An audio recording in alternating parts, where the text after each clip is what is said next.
Hello, good afternoon, SYBCom students. Hello, good afternoon, SYBCom students.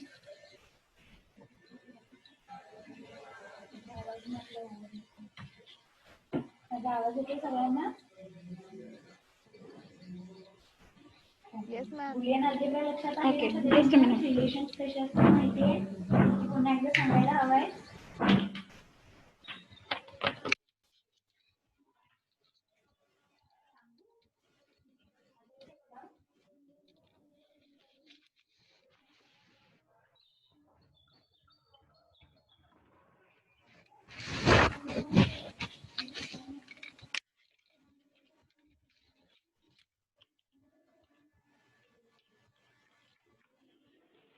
Shall we start? Shall we start? Hello. Yes. Okay. Yes, ma'am.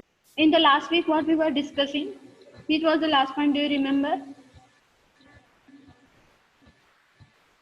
Do you remember? Do you remember or not? Huh? In the last time, what we were discussing.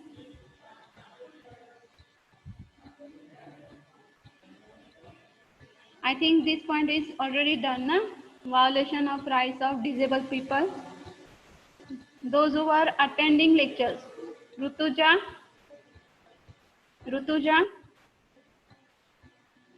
in the last time, what we were discussing, the definition of disabled person and the violation of rights. Am I right? Am I right? Yes or no? Yes or no? Okay. Let's start the new question.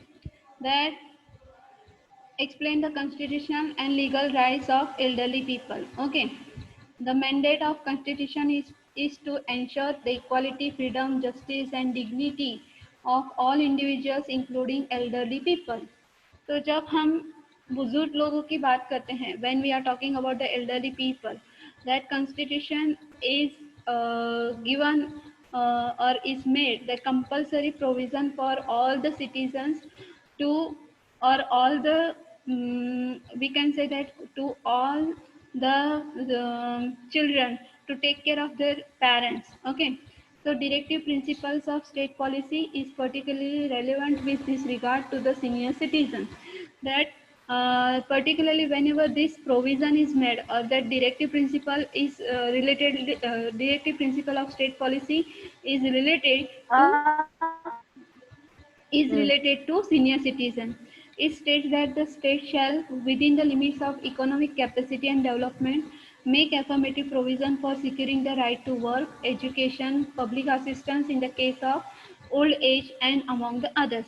तो उसमें ये सब बताया गया है कि जितना state से हो सकता है, उसकी इकोनॉमिक कैपेसिटी कितनी है, उसकी इकोनॉमिक कैपेसिटी को ध्यान में रखते हुए, और जितना डेवलपमेंट हो सकता है, जितना डेवलपमेंट हुआ है, तो उसके हिसाब से ज़्यादा बुजुर्ग लोगों की मदद की जाए, कि हर एक इंसान की मदद की जाए, चाहे वो राइट टू वर्क हो, एजुकेशन हो या public assistance in the case of old age. The further the state list 20, 23 and 24 of current list relates to an old age person, कि जब हम बुजुर्ग लोगों की बात करते हैं तो वहाँ पे 20, 23 एंड 24 जो अभी करंट लिस्ट में ऐड किया गया है या आर्टिकल ऐड किए गए हैं, तो वो आर्टिकल उनके पेंशन से रिलेटेड है. ओके, पेंशन से रिलेटेड है, social security and social insurance and economy of social planning, कि उनकी जो इकोनॉमिक कंडीशन कैसी है, सोशल इंश्योरेंस उनका है कि नहीं, उनके आगे पीछे कोई है कि नहीं, उनके देखने वाला, उनके देखभाल करने वाला कोई है कि नहीं. तो ये पर्टिकुलर जो 20, 23 और 24 जो आर्टिकल्स है, उनके लिए पर्टिकुलर उनके ओल्ड एज के लिए बनाए गए हैं. So do you understand this point properly all of you? Do you understand this point properly all of you? Yes or no? Yes or no? Okay. The next point is legal rights. The Code of Criminal Procedure. The right of parents to be supported by their children. having sufficient means has been recognized by the section of 125 of Code of Criminal Procedure 1973. So Code of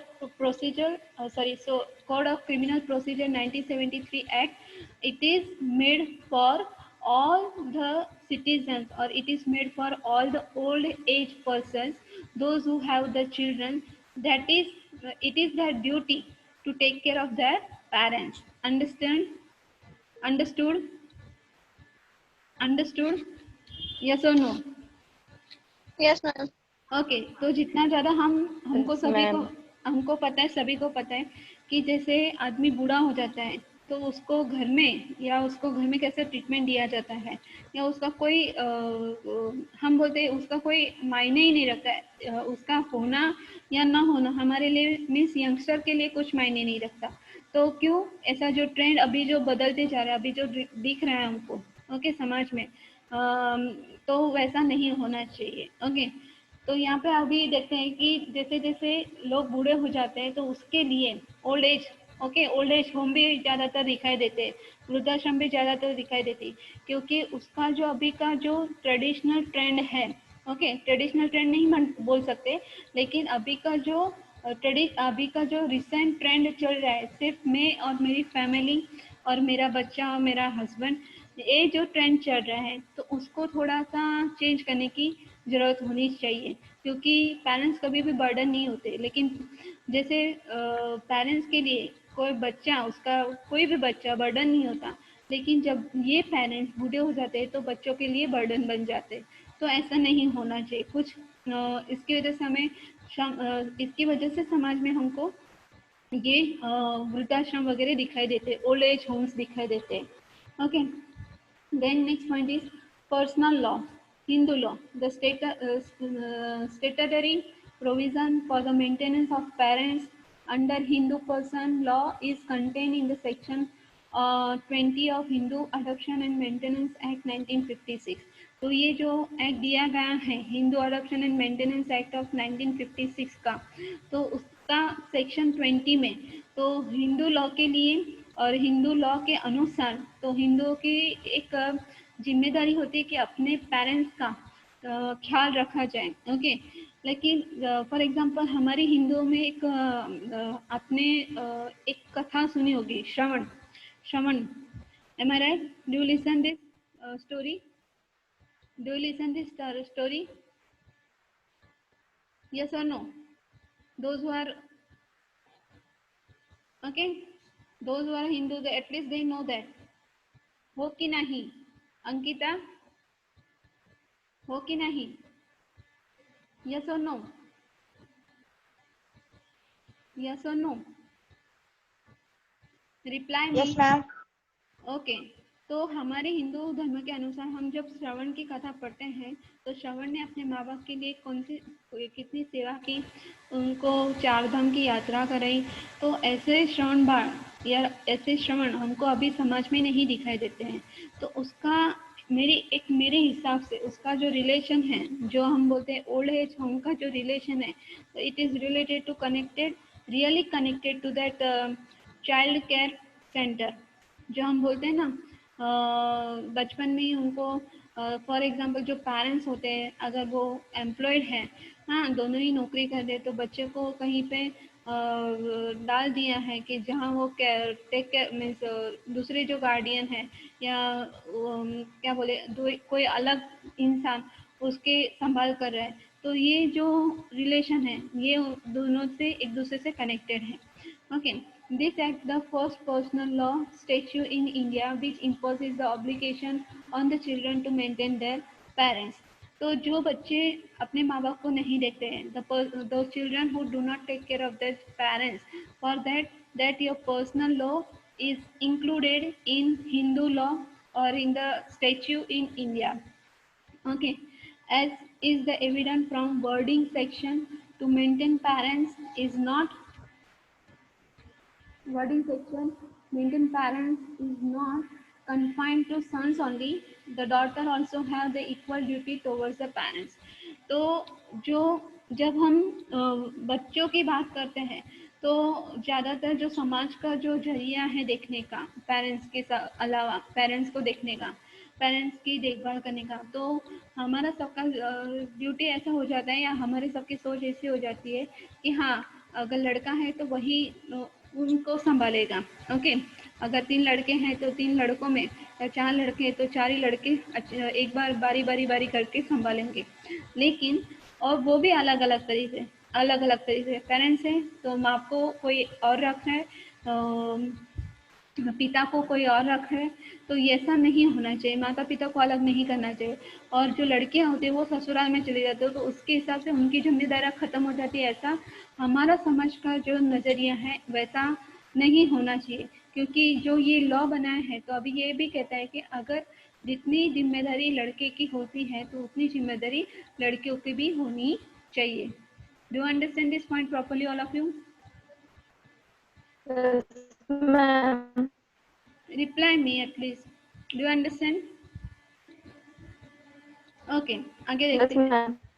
Yes, ma'am. The Maintenance and Welfare of the Parents and Senior Citizens Act 2007 provides. So welfare and the maintenance of the Parents and Senior Citizen Act 2007 में बनाया गया था। The maintenance of parents and senior citizens which is made compulsory and justiciable through the tribunals.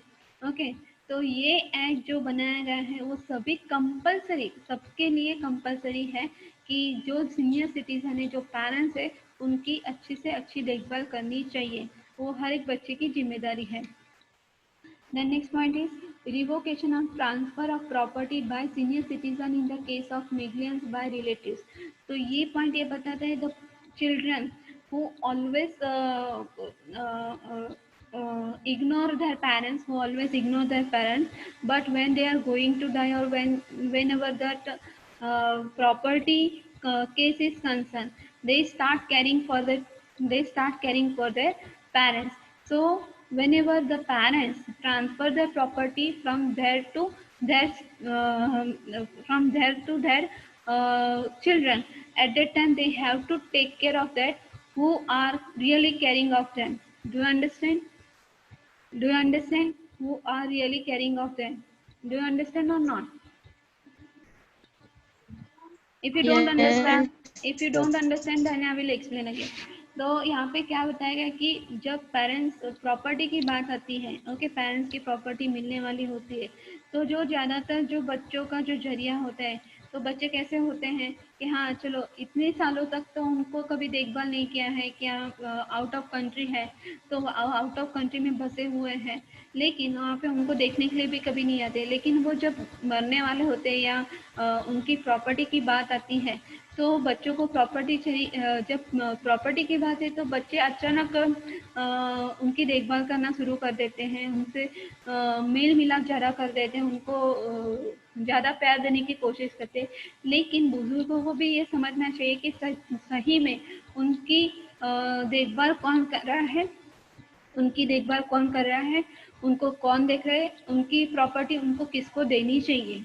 Do you understand? Do you understand right now? Yes, ma'am. Yes, Okay. ma'am. The penal Yes, ma'am. the penal provision for abandonment of senior citizen. Okay. तो जो बच्चे क्या जो senior citizen को क्या बोलते हैं कि पर्टिकुलर जिस प्रकार की ट्रीटमेंट देती है तो उनके लिए पेनल्टी कंपलसरी है। Okay, the establishment of old age Holmes for indigent senior citizen. तो अभी भी मैंने जैसे बोला कि ओल्ड एज होम्स हमको दिखाई देते हैं, the old age homes are more seen in the recent time. Their relation और it's relation is really connected to that child development centre कि जैसे कहीं पे भी रख दिया है कि अभी हम नौकरी से आ रहे हैं और नौकरी ख़त्म हो जाने के बाद बच्चों को वहाँ से कलेक्ट करते हैं और फिर घर पे लेके जाते हैं। तो इतना तो ड्यूटी होना चाहिए या उतना तो पेरेंट्स में उतनी समझ होनी चाहिए कि आज जो उनका हाल है कल उनका हाल होने वाला है, कल वो भी बूढ़े होने वाले हैं। तो ये जो ओल्ड एज होम्स है तो वहाँ पे भी बुजुर्गों को अच्छी तरह से देखभाल किया जाता है नहीं, या वो अच्छी तरीके से उनको रखा जाता है कि नहीं, सिर्फ अपनी ड्यूटी अपने ख़त्म करने के लिए अपने ओल्ड एज होम्स में रख दिया है, तो ऐसा नहीं होना चाहिए। So do you understand this point properly? Do you understand this point properly? Hello, do you understand? Yes, ma'am. Ma'am हो रहा है क्या? हो रहा है? हाँ? आज कितने लेक्चर हुए आपके सुबह से? एक भी नहीं। एक भी नहीं हुआ। एक पण नाही झाला madam. Okay, first lecture this is the first lecture. फिर भी आप इतना इतना गंदा रिप्लाई क्यों दे रहे हैं? गंदा रिप्लाई क्यों दे रहे हैं?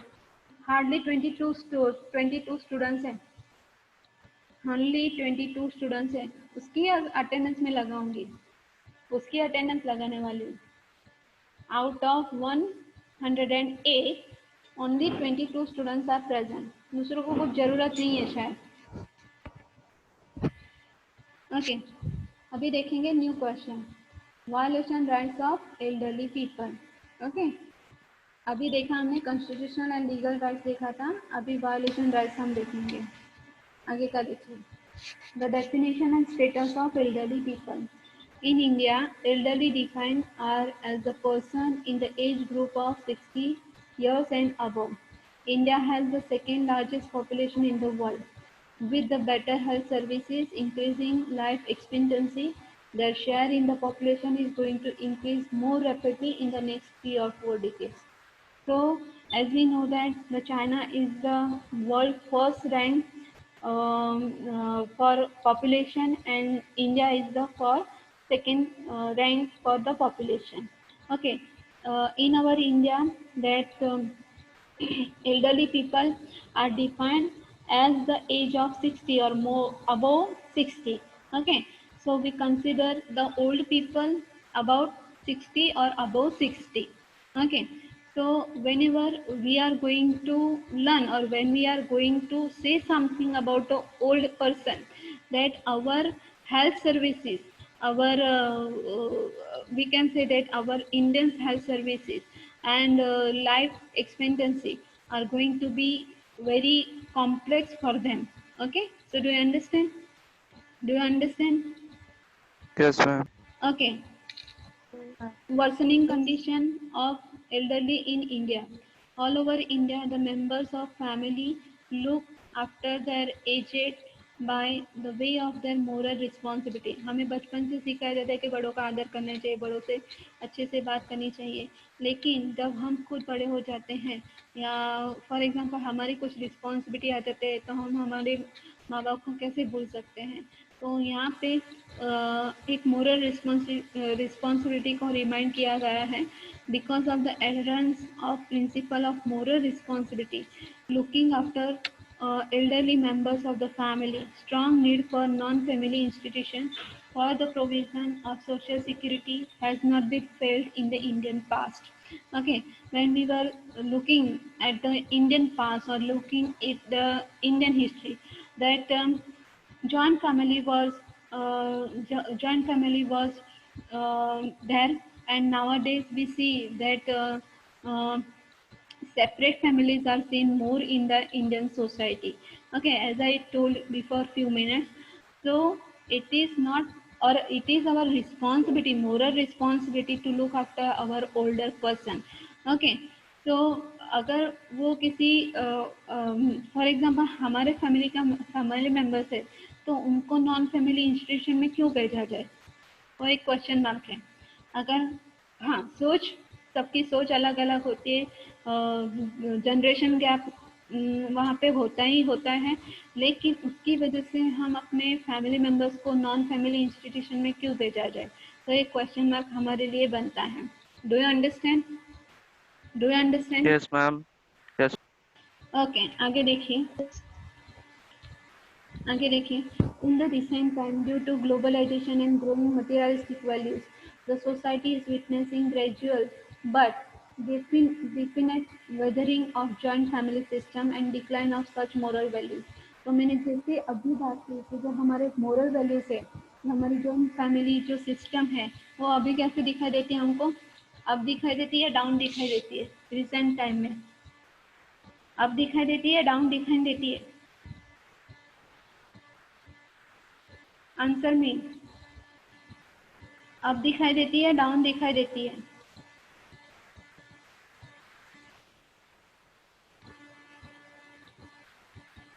अप दिखाई देती है, डाउन दिखाई देती है? Down. डू लिसन मी और नॉट?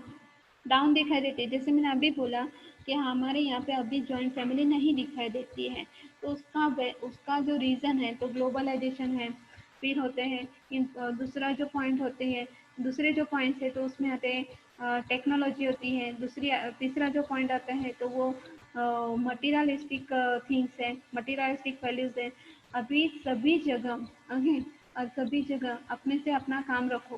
ओके, मतलब है तो आप ज़्यादा मीठा बोलते हैं, मतलब ख़त्म, मीठा बोलना ख़त्म, इंसान ख़त्म। Do understand?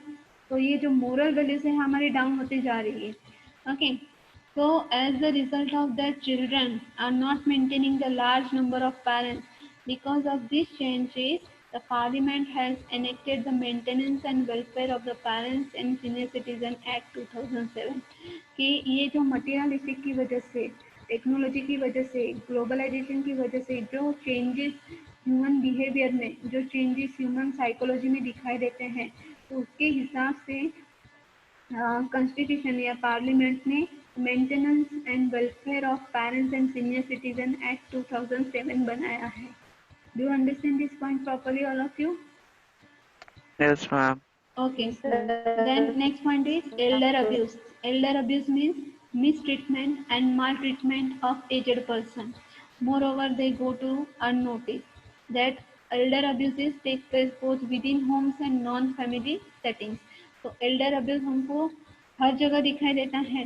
ओके, इतना हर जगह दिखाई देता है कि फॉर एग्जांपल कि उनको जो मिस ट्रीटमेंट दी जाती है, उनको जो माल ट्रीटमेंट दी जाती है, फॉर एग्जांपल उनको इग्नोर करना, ये उनके लिए सबसे बहुत मानसिक धक्के की बात है। मानसिक हम बोलते हैं कि उनको मानसिक शॉक लगने की बात है कि अगर कोई उनको नोटिस नहीं करता है, वो हमेशा ऐसे ही सोचते रहते हैं। एक एक्सपेक्टेशन होती है उनसे कि मैंने अपने बच्चों के लिए बहुत कुछ किया है, तो उनकी वो मुझे क्यों नहीं देखेगा या मेरे लिए क्या कर सकता है। कुछ किया या नहीं किया उसकी बात नहीं, लेकिन मेरे से अच्छे से बात कर ली, वो भी उनके लिए बहुत अच्छी, बहुत बड़ी बात होती है। Do you understand? Do you Yes. Understand? Okay, तो कभी कभी ऐसा होता है कि हमारे घर में भी, फैमिली में भी, हम कभी कभी ज़्यादा से ज़्यादा जो बुजुर्ग लोग होते हैं तो सच्ची में हम कितना सुनते हैं उनकी। अगर हमारे घर में दादा दादी है तो हमें कभी कभी, हाँ, हमको उनका नेचर पता है, उनकी सोच पता है, तो हमें हैबिचुअल होना चाहिए कि हाँ वो वैसे ही है, वो चेंज होने वाले नहीं है, हम किसी को चेंज नहीं कर सकते। लेकिन जैसा सिचुएशन था वो उस टाइम वैसे थे। ओके, जैसा सिचुएशन था उस टाइम वैसे ही थे। फॉर एग्जांपल उनके टाइम में फैसिलिटी कम थी, अभी फैसिलिटी ज़्यादा है, तो फैसिलिटी तो उनकी थोड़ी सी सोच होती है, जो जनरेशन गैप, उसको हम नहीं चेंज कर सकते। लेकिन इसका मतलब ये नहीं कि हम उनको इग्नोर करें, इसका मतलब ये नहीं कि हम उनको इग्नोर करें। Do understand? Do Yes, understand? ma'am. Okay, ज़्यादातर हमारा रिएक्शन क्या होता है जब भी दादा दादी बोलते हैं, तो हमारे रिएक्शन क्या होते हैं? हमारे रिएक्शन क्या होता है? यंगस्टर का रिएक्शन क्या होता है? क्या होता है? ज़्यादातर हमारे सुनते ना। नहीं सुनते। ओके, उनको तो बोलने की आदत है, वो तो बोलते ही रहते हैं। ओके, इस ऐसा करके हम क्या करते हैं, उनको इग्नोर करते हैं। तो ये भी सोचिए कि आज हमने जो किया है कल हमारे साथ भी ऐसे ही होने वाला है। ओके, हम भी बुजुर्ग होने वाले, हम भी बूढ़े होने वाले हैं, तो उस टाइम हमारे साथ इसने ऐसा किसी ने बिहेवियर किया तो हमको कैसा लगेगा। तो ये जो इग्नोरेंस है उनके लिए वो मानसिक बोलते हैं ना, शॉक की बात है। Okay, the members of family, strangers and farmer care givers committee, ये कौन करता है उनके साथ? तो फैमिली मेंबर्स ही होते हैं। कभी कभी अनजान आदमी भी करते हैं, और जो फॉर्मली, जो फॉर एग्जांपल जो उनकी केयर करते हैं या पड़ोसी वगैरह होते हैं जिनको पैसे दिए गए उनके लिए, उनकी देखभाल करने के लिए, तो उनसे ये कमिटमेंट करने के लिए, और ये उनके साथ बिहेवियर होता है। Do you understand? Do you understand? Yes. Okay, Yes. जैसे फॉर एग्जांपल जैसे हम हॉस्पिटल में जाते हैं। ओके, तो हॉस्पिटल में जो पेशेंट होते हैं, तो कुछ जो एक्सपीरियंस डॉक्टर होते हैं या कुछ डॉक्टर्स ऐसे भी होते हैं कि कुछ डॉक्टर बहुत अच्छे से बात करते हैं, या कुछ डॉक्टर ऐसे भी होते हैं कि बाबा हाँ सिर्फ पेशेंट को ऑब्जेक्ट की तरह ही देखते हैं, ऑब्जेक्ट की तरह ही देखते हैं, उनको अपनापन नहीं दिखाई देता। तो अगर जिस इंसान ने हमसे अच्छी बात करी तो हमको भी उसके साथ बोलना अच्छा लगता है कि नहीं लगता है? अच्छा लगता है कि नहीं लगता है? हाँ। Yes, ma'am. हाँ, फॉर एग्जाम्पल अभी रिसेंट का जो आपको एक एग्जाम्पल कि जो हम इमोशंस की बात करें, फीलिंग्स की बात करें, ओके, तो हम इमोशंस और फीलिंग की जब हम बात करें तो जो कोविड-19 की वजह से जो लोग मर चुके हैं ना, जो मर चुके हैं ऑलरेडी डेड बॉडी और मर चुके हैं, तो उनकी डेड बॉडी को आपने देखा होगा हॉस्पिटल में, न्यूज़ में देखा होगा किस तरह से उनको लाया जाता है, किस तरह से उनके साथ ट्रीटमेंट किया जाता है। यस और नो? देखा है ना शायद टीवी में? यस और नो? Yes. हाँ, तो हमको उस टाइम थोड़ा-सा बुरा लगता है कि कैसे ट्रीटमेंट दे रहे हैं, उसको कैसे फेंक रहे हैं, ओके। लेकिन उस टाइम उसके लिए वो इम्पोर्टेंट है। अगर उसने ज़्यादा अपनापन दिखाने की कोशिश की, तो वो डॉक्टर को भी हो सकता है। लेकिन ज़्यादातर हम डेड बॉडी के साथ ऐसा करते हैं क्या? डेड बॉडी के साथ ऐसा करते हैं क्या? नहीं। नहीं करते। तो हम तो यहाँ पे जिंदा इंसान की बात कर रहे हैं, तो हम ऐसा कैसे कर सकते हैं? डेड बॉडी को हम ऐसे फेंक नहीं सकते, या ऐसे जैसे भी उसका कोई है ही नहीं, इस तरह से कभी कभी ट्रीटमेंट दिया जाता है हॉस्पिटल में। तो लेकिन जब हम आदमी जिंदा होता है तब उनसे अच्छा व्यवहार क्यों नहीं करते? मरने के बाद तो सभी बोलते हैं हाँ वो अच्छा था, वो अच्छी थी। तो जब हम आदमी जिंदा होता है, इंसान जिंदा होता है, तब उसका अच्छापन क्यों नहीं दिखा देता हमको? Do you understand? Do you understand? Yes. हाँ, तो Yes. ये Yes, पॉइंट ma'am. मेरे हिसाब से हाँ, मेरे हिसाब से ये पॉइंट यहाँ पे मुझे ऐसा लगा कि जो ट्रीटमेंट दी जाती है, वहाँ के बिहेवियर जो होता है, जो साइकोलॉजी होती है, तो वो यहाँ पे काम कर रही है। जैसा आप देखेंगे वैसा आपको दिखाई देगा, जैसे आप सोचेंगे वैसे आपको दिखाई देगा। Am I right? Am I right? Yes. Okay, Yes, ma'am. आगे का पॉइंट देखिए। The forms of violation rights of elderly people.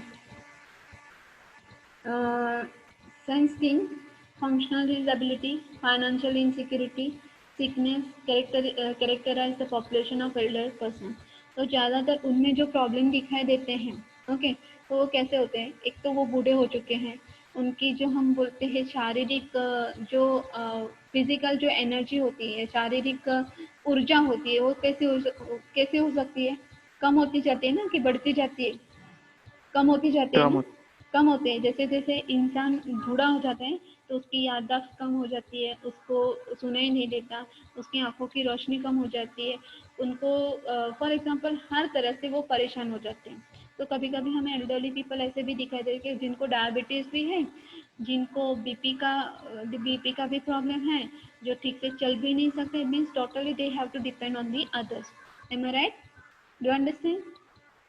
Yes. Okay, out of 81 million elderly in India, 51 million are poor। तो 81 मिलियन में से 51 million जो है तो ज़्यादातर गरीब हैं, उनके पास पैसा नहीं है। ओके, अगर चिल्ड्रन बाहर भी हैं, बच्चे बाहर भी है, फिर भी उनके लिए केयर के लिए पैसे नहीं भेजते। Okay, in metros the 60% suffer from one और मोर डिजीज। तो मेट्रोपॉलिसी सिटीज़ में या मेट्रोपॉलिसी सिटी में जो बिग सिटीज़ में एक या दूसरे रोग से वो पीड़ित है। जैसे मैंने अभी बोला, किसी ना किसी को कुछ ना कुछ तो प्रॉब्लम है, कि फॉर एग्जांपल जैसे किसी को डायबिटीज़ है, किसी को बीपी है, किसी को हम बोलते हैं स्पॉन्डिलाइटिस का डिजीज़ है, कि जो जिसकी वजह से वो खुद को संभाल नहीं पाते, खुद इम्बैलेंस होते हैं। अगर हमारी बॉडी ठीक है, अगर हमारा शरीर ठीक है, तो मेंटली भी हम कैसे होंगे? थोड़े से फिट होंगे ना? मेंटली भी कैसे होंगे? थोड़े से फिट होंगे कि नहीं होंगे? यस और नो? मेंटली भी कैसे होंगे? फिट होंगे कि नहीं होंगे? अगर हमारी तबीयत, हमारा आरोग्य, हमारी तंदुरुस्ती हमारे साथ दे, तो फिर हम कौन सा भी काम कैसे कर सकते हैं? बहुत अच्छी तरह से कर सकते हैं। Am I right? Am I right? Yes. Yes, okay, ma'am. हाँ, तो ये बात यहाँ पे लागू Yes. होती है। That medicine and food often compete the spending of elderly people.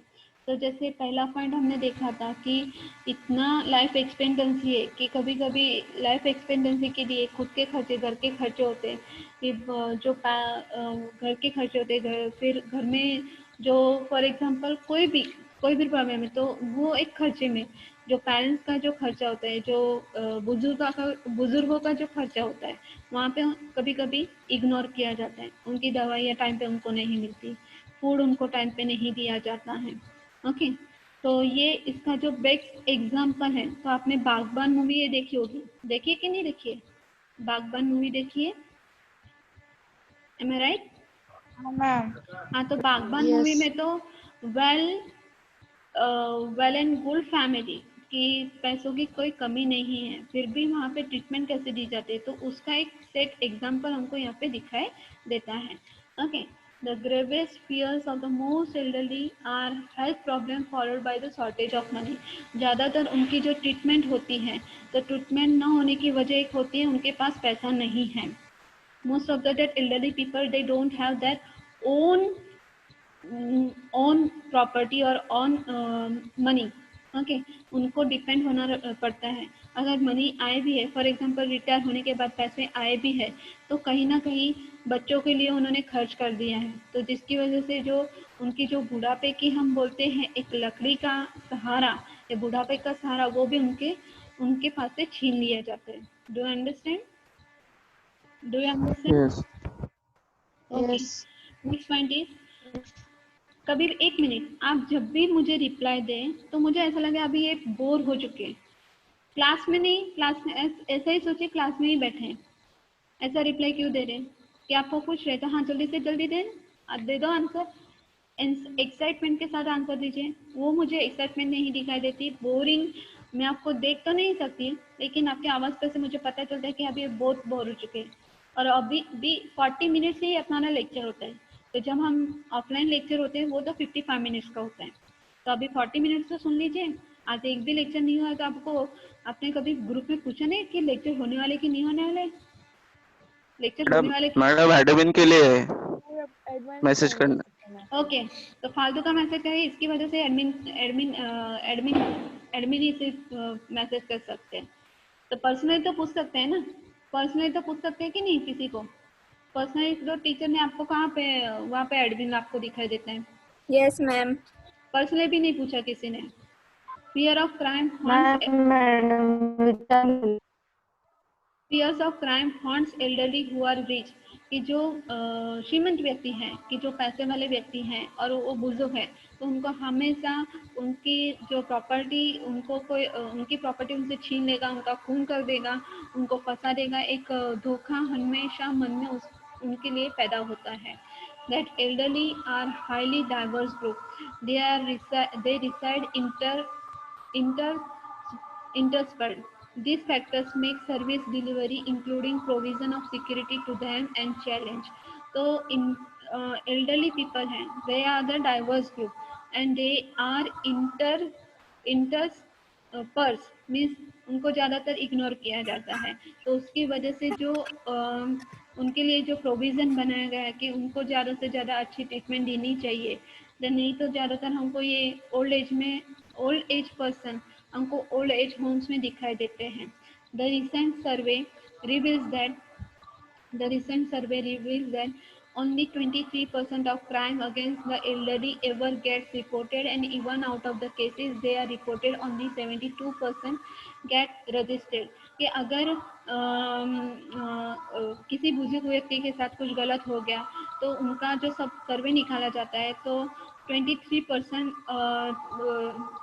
की रिपोर्ट किया जाता है कि जहाँ पे बहुत सारे लोग रहते हैं, फिर भी वहाँ पे 23% लोगों को मीन्स बुजुर्गों के प्रॉब्लम वहाँ पे लिए जाते हैं या उनके बारे में सोचा जाता है।